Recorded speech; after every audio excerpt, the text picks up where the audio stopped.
Хээрийн бүс нь манай гарагийн нийт хураа газрын 40%-ийг эзэлдэг. Гэвч хүний үйл ажиллагааны нөлөөгөөр зөвхөн 10 гаруй хувь нь хээрийн бүсийн унган төрхөө хадгалж үлджээ. Эдгээр үлдсэн хээрийн бүсийн хамгийн том чухал төлөөлөл бол Төв Азийн цээжинд орших Монголын удам тал хеэр. Энд ойд хеэр, жинхэнэ хеэр, цөлөрхөг хеэр гэсэн дэд бүсүүд зэрэгцэн оршиж биологийн өвөрмөц олон янз байдлыг бүрдүүлдэг.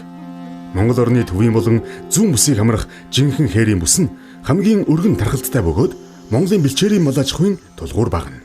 Хялганы сор хаяа тэлэн цэлих өргөн уудам Монголын хээрийн бүс тэсгэн хүйтэн өвөл айгам халуун зүүн ээлжилсэн эрсдэс уур амьсгал дунд оршдог. Агаарын хэм болон хур дундасны хуваарлалтаас хамааран усны нөөц, ургамлын ургалт янз бүр байх тул нүүдлийн мал аж ахуй түүнийг дагсан уламжлалт мэдлэг хөгжижээ. Үүний адилаар зэрлэг амьтдад нүүдэлж байгалийн хүнд хэцүү нөхцөлийг даван туулдаг өвмөц онцлогтой. Иймд Монголын тал хеэр, цаг уурын нөхцөл, биологийн төрөл зүйл, нүүдлийн мал аж ахуй хоорондын нарийн харилцан шүтэлцээтэй бөгөөд гол цөм нь нүүдэл юм.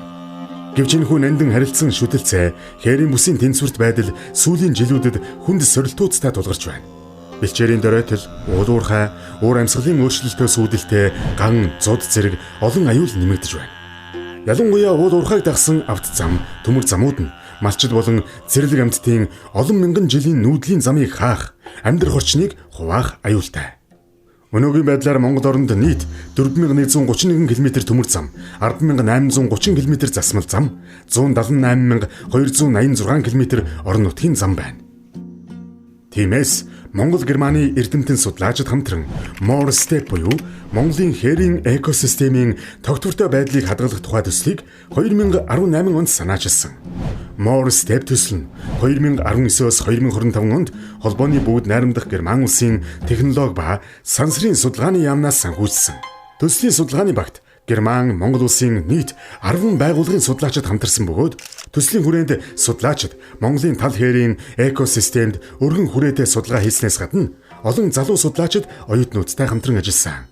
Бид судалгааныхаа талбайгаар Монгол орны хээрийн тэр дундаа хуурай хээрийн экосистемийг онцлон судалсан бөгөөд Төв аймаг, Сүхбаатар, Хинти, Дорнод аймгийн өргөн удам нутаг за ойролцоогоор 360 гаруй мянган километр квадрат талбайг хамарсан ийм судалгааны талбай сонгож авсан. Манай судалгааны талбайн хамгийн баруун талын цэг бол хустай нууруу орчимд бол ерөнхийдөө хүн амын суурьшил ихтэй, малын тодорхой ихтэй, бэлчээр харьцангууд оройтсон түүний улмаас бас малчид харьцангуй суурьшмал амьдралын хэм маягтай, хүний нөлөөнд өртсөн ийм газар байдаг бол зүүн тийшлэх тусмаа Дорнод аймгийн Матад орчим, Менингийн таал, Халах гол хүрээд ирэхээрээ харьцангуй бэлчээрэн сэргийг, хүн амын суурьшил багтай, малын тоо цөөхөн нүүдэлчтэй амьдралын хэм маяг бас өөр болж ирж байгаа. Тэгэхээр энэ онцлог маань нийгэм, эдийн засаг, экологийн чиглэлээр судалгаа явуулж байгаа Герман Монголын хамтарсан эрдэмтдийг цогц судалгаа явуулахад бол гол онцлог судалгааны талбай болсон байгаа.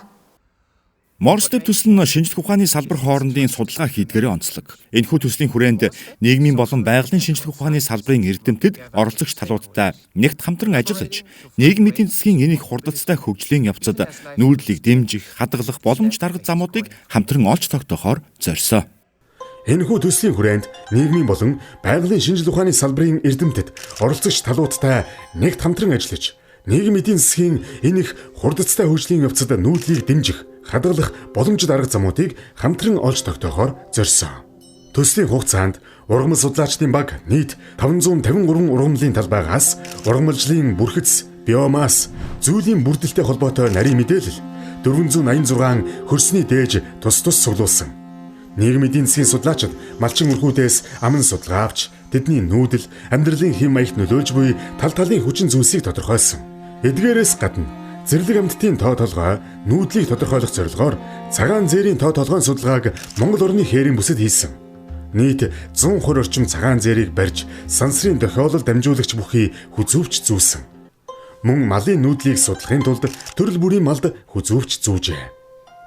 Олон зууны турш Монгол малчид үеэс үед уламжлагдсан байгаль, цаг уурыг шинжих мэрэгэн ухаандаа тулгуурлан 5 хушуу малаа маллаж 4 өдрөл дамнан нүүдэлж амьдарч ирсэн.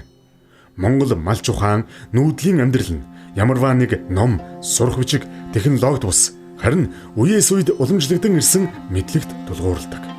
Үүнийг шинжлэх ухаанд уламжлалт экологийн мэдлэг гэж нэрлэдэг. Судалгаанд хамрагдсан малчдын олонх нь 70 гаруй хувь нь энэ мэдлэгийг уламжлалт мэдлэгийг өнөө үед нэн чухал болохыг үзэж байсан.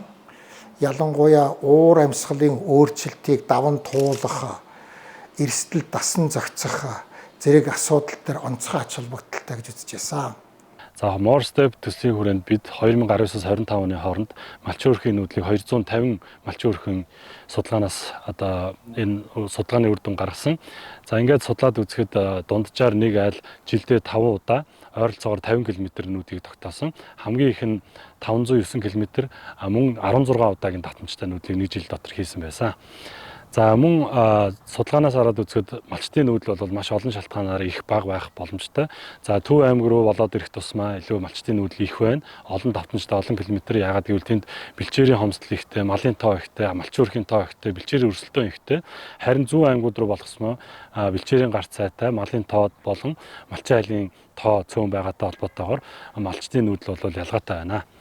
За ингээд үзэхэд бид төр засгаас бол малчтыг нүүх нь маш зүгээд байгаа боловч бидний судалгаагаар 4 удаа жилд нүүхэд зардал өгөөжийн шилгээр хамгийн бага зардалтай хамгийн өндөр өргөөжтэй байгаа. Тийм учраас орон нутгийн онцлогоос хамаарат малчтыг хаана нөхөө, хизээ нөхөө гэдгийг бол зохицуулах боломжтой. Ийм бодлого шийдвэрийг бол төр засгийн байгууллагаас хэрэгжүүлэх боломжтой. Судалгаагаар малчид шилжин сууршихдаа шууд хот руу чиглэдэггүй.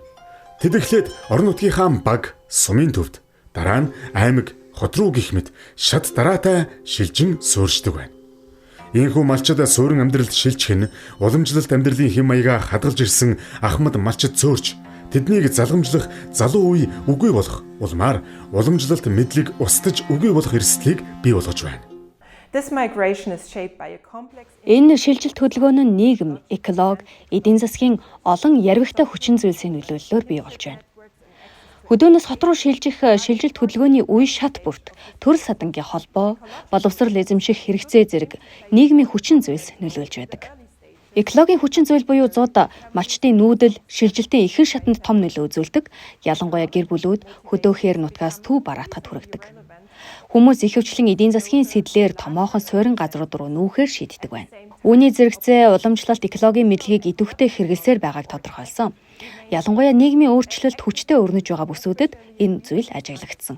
Малчид уур амьсгал, бэлчээрийн нөхцөл, мал амьтны зан төрхийн тухай мэдлэгийг ашиглан өдөр тутмын шийдвэрээ гаргасаар байна. Уламжлалт экологийн мэдлэг алдагдаж байна гэсэн түгээмэл ойлголт байдаг ч бидний судалгаагаар тийм зүйл нотлогдсонгүй. Харин ч өнөөгийн сорилтыг давахын тулд динамик байдлаар ашигласаар байна гэж харагдсан.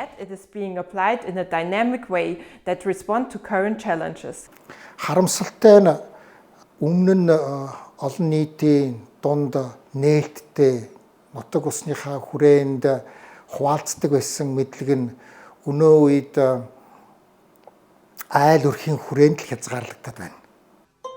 Morstep төслийн уран судлаачид мөн зайнаас тандан судлах баг хамтран Монголын хуурай хээрийн ургамалжилтын бүрхэц, биомасс, зүйлийн бүрдэл, ургамлын шин дижээлийг судлахаас гадна эдгээрт мал, хүний үйл ажиллагаа, уур амьсгал, хөрс, малчтын нүүдэл хэрхэн харилцсан нөлөөлдгийг наривчлан шинжилсэн юм. Манай ургамлын баг гэх юм бол судалгааны хүрээнд биологийн олон янз байдал болон экосистемийн үйл ажиллагаанд цаг уурын хүчин зүйл зохилон нөлөөлтийг баталсан байгаа.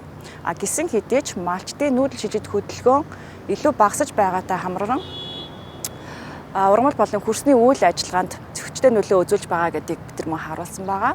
За тухайлах юм бол Монгол орны төвийн хэсгээр буюу төвийн аймагуд ирэх юм бол бэлчээрийн тэжээлийн чанар багасж байгаа болол Монгол орны зүүн аймагуудын хэсгээр ялангуяа Дорн Монголын хээрийн экосистем харьцангуй он тагшин байгаа байдлаараа байгаа боловч мөн бэлчээрийн систем өөрчлөгдөж байгаа илүү одоо суурьшилд орж байгаатай хамааралтайгаар түймрийн давтамж жишээлбэл өсөж байгаа гэдгийг манай судалгааны үр дүнээс харах боломжтой байгаа. За үүн дээр нэмээд малчтын уламжлалт мэдлэг болвол одоо бэлчээрийг тогтвортой бөгөөд урт удаан хугацаанд ашиглах гол чухал зүйлсийн нэг байдаг болвол манай судалгааны ажлын үр дүнгээр малчтын уламжлалт технологийн мэдлэг ялангуяа бэлчээр түүний хэрэглээ бэлчээрийн урамлалын тухай мэдлэг харьцангуй дөлмөг байгаа гэдгийг бид нар харуулсан. Тийм ч учраас одоо манай судалгааны үр дүнгээр зөвхөн биологийн олон янз байдал болон экосистемийн үйл ажиллагаа алдагдалд орж байгаагаас гадна малчтын уламжлалт экологийн мэдлэг алдагдалд орж байгаа гэдгийг харуулсан юм а. За бэлчээр усны хувьд ер нь таарах юм байна.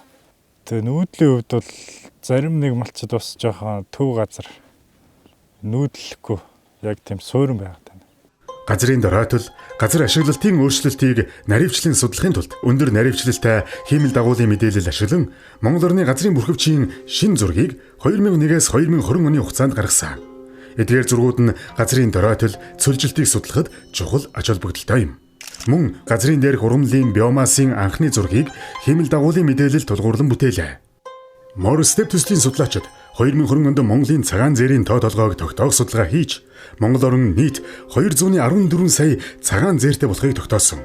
Монгол орны зүүн бүс, Дорнод, Сүхбаатар аймгийн нутаг, тэр дундаа Мэнэнгийн тал, Хэрлэнгийн хойд хэсэг болох Дорнод аймгийн Хөхнүүр орчмын нутагт цагаан зээр олноороо сүргэлэн элбэг тохиолддог бол Хинти, Төв аймгийн нутагт мөн говийн бүсэд харьцангуй цөөн.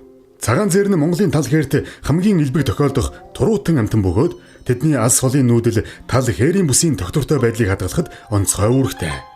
Нэг зээр жилийн дотор ойролцоогоор 3500 км зам туулдаг бол бүх амьдралынхаа туршид нийт 18000 гаруй км газар явж Дорнод Монголын уудам нутгийг хөндлөн гулд туулж амьдардаг байна.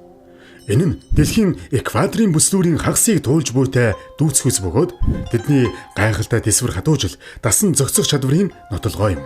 Цагаан зээрийн их нүүдэл нь тэдний оршин буйн таних тэмдэг бөгөөд идэж тижээл, ус, аюулгүй орчныг хайх, мөн хээрийн түймэр, өвлийн цасан шуурга, гангачиг, махчин амьтдаас зүхтэж асар их газар нутгийг туулж элсэн мэнд үлдэх боломжийг олгодог.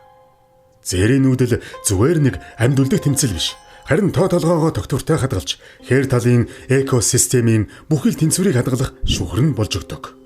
Зээр орж ирэхээр бид нар чи хөөрдөг шүү. Манайх сайхан байгаа юм байна. Зээрий чинь бас нөгөө их ороод ирэхээр хүмүүс чи ургамал яадаг гэдэг үгүй ш. Зээр орж ирэхээр илүү сэрэгдэг ш. Зээр орж ирсний дараагаар.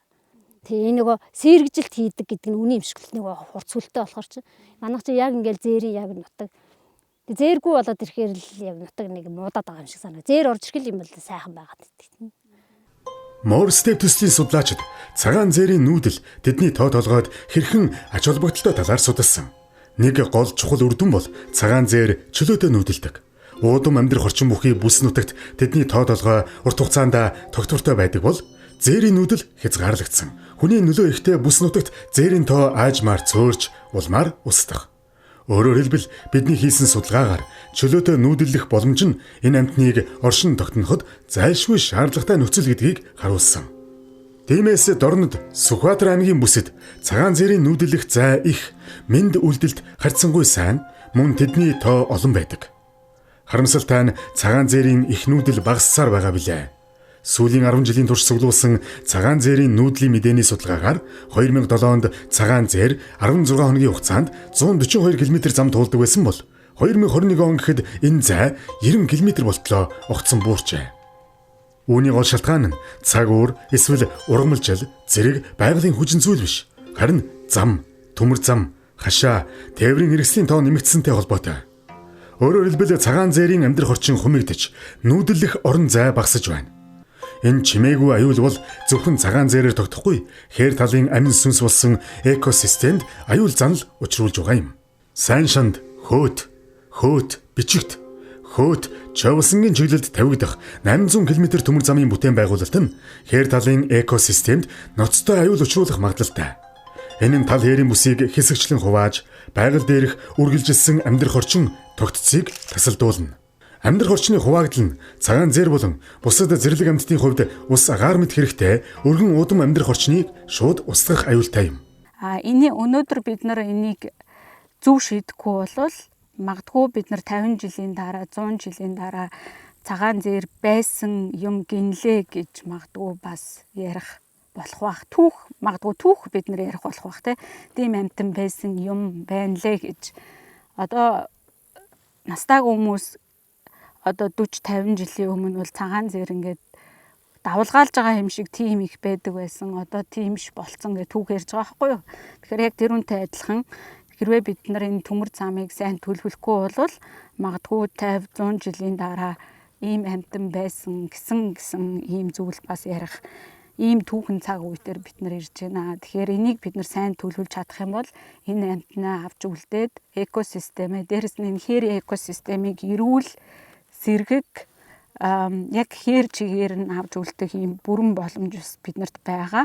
Мэдээж судлаач нар бол дэд бүтцийн эсрэг хизээж байдаггүй. Улс орон дэд бүтцээ барих ёстой. Гэхдээ олон улсын хэмжээнд одоо дэд бүтцийг амьтанд илүү ээлтэй, байгальд илүү ээлтэй барих ийм бүрэн одоо мэдээлэлтэй болсон учраас тэр олон улсын туршлагыг бид нар судлаад дээрэс нь эрдэмтэн судлаач нартайгаа хамтарч ажиллаад энэ шинээр төлөвлөгдөж байгаа дэд бүтцийг илүү амьтанд ээлтэй, байгальд ээлтэй, дээрэс нь экосистемийнхаа энэ холбоосуудыг бүрэн хангасан, тэр чигээр нь авч үлдсэн ийм туршлагыг хэрэгжүүлж чадах юм бол Монгол улсын одоо дэлхийд үнэлэгдэх үнц нь бас нэмэгдэх юм а гэж би хэлмээр байна.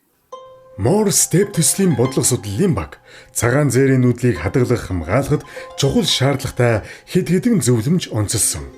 Үүнд зэрлэг амьтдын нүүдлийг хамгаалахын тулд нэгдсэн газар ашиглалтын менежментийг хэрэгжүүлэх нь чухал бөгөөд газар ашиглалтыг төлөвлөхдөө экосистемийн болон ландшафтын холбоосууд мөн амьтад чөлөөтэй нүүдлэх боломжийг тэргүүлэх зорилт болгох ёстой. Зүүн бүстэй төлөвлөсөн төмөр замыг цагаан зээрийн нүүдэлд ээлтэй барихын тулд 10 км тутамд урт өндөр гүүрэн гарц барих мөн төмөр замын дагуу хашаа барихгүй байх нь нэн чухал юм. Урт өргөн гүүрээр гарцуудыг ойрхон олон тоогоор барих нь цагаан зээрийн хэдэн мянгаараа нүүдлэх том сүргүүдийг аюулгүй нэвтрүүлэх боломжийг бүрдүүлж тэдний нүүдлийг урт хугацаанд дэмжинэ. Төмөр замын далангийн налууг намхан байхаар шийдэх ёстой. Хэрв төмөр замын дагуу хашаа зайлшгүй барих бол зэрлэг амьтад ялангуяа цагаан зээр чөлөөтэй нэвтрэх боломжийг хангахуйц байгальд ээлтэй загвараар стандартын дагуу барих шаардлагатай. Өнөөгийн байдлаар цагаан зээр нь тусгай хамгаалттай газрууд болон тэдний хооронд орших амьдрах орчинд шилжин нүүдэллэж байна. Тиймээс тусгай хамгаалттай газруудын хоорондын холбоосыг төмөр замаар хаахгүй байх нь чухал. Үүнээс гадна шинээр үүсч буй эрсдэл болох их хэмжээгээр өвс хадах ажлын эрчимжилтийг тогтмол хянаж зохицуулах шаардлагатай. In Eurasia, grasslands once formed a continuous habitat stretching over 8 Евразид хээр тал Европ твээс Оросын зүүн зах хүртэл 8000 км газар тасралтгүй үргэлжлэх хээр тал байсан. Эдгээр энэ газар өөр зорилгоор хэрэглэгдэх болсон. Харин Монгол улс хээр бүсийн унган төрхөө хадгалж үлдсэн дэлхийн сүүлийн орнуудын нэг болж байна.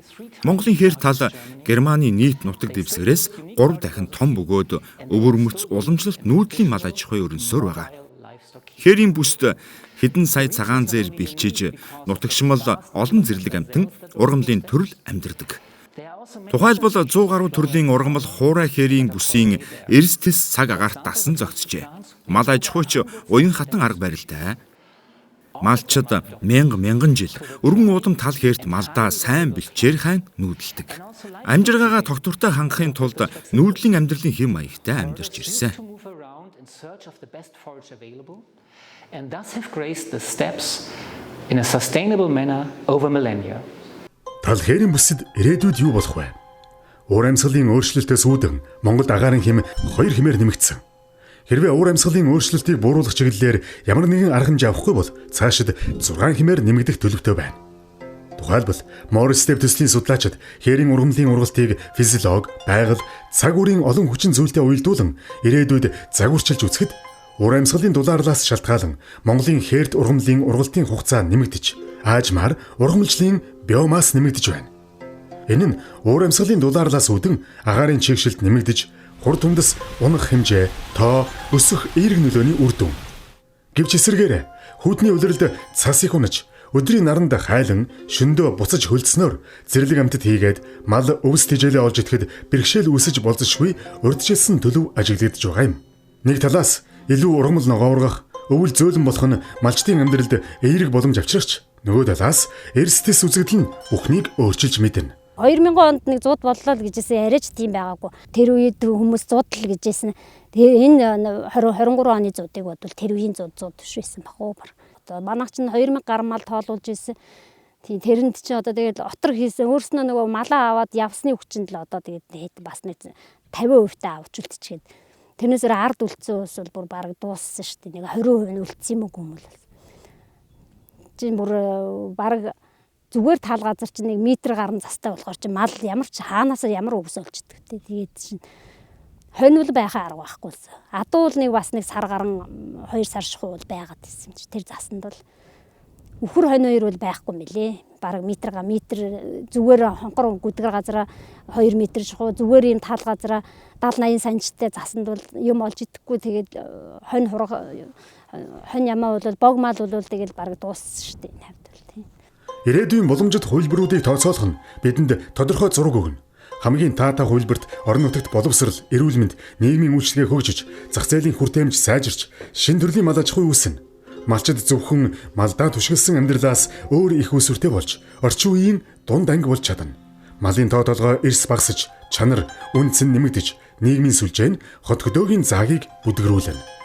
Харин хамгийн таагүй нөхцөлд эдийн засаг, байгаль орчны дороотол, бодлогын уялдаа холбооны алдагдал нь уламжлалт арга барилаасаа салаагүй малчдын орлого буурч, зах зээлийн хаалттай нөхцөлд амьдарсан тэд малаа олшруулахыг гол арга болгон хязгаарлагдмал нөөцтөр улам их дарамт үүсгэнэ. Энэ нь байгальдж, нийгэмдж дарамт болно. Тиймээс өнөөдөр гарах бодлого, өнөөдөр хийх тооцоо, өнөөдөр авах арга хэмжээл маргаашийн замыг шийдэнэ. Хэр талын салхи хизээч нэг чигт үл үлэхтэй адил ирээдүйч өөрчлөгдөнө. Харин тэр өөрчлөлт биднийг хаашаа аваачхан зөвхөн бидний ухаан, хамтын шийдвэр, бэлэн байдалд байна. Монголын нүүдэлчид хэдэн зууны турш байгальтайгаа хамт амьдарч ирсэн шигэ ирээдүйн сорилтондж мөн хамтдаа дасан зохицож, тисэж орших болно. Учир нь энэ бол зөвхөн нэг ард түмний түүх биш. Энэ бол хүн ба байгалийн хамтын амьдралын түүх юм.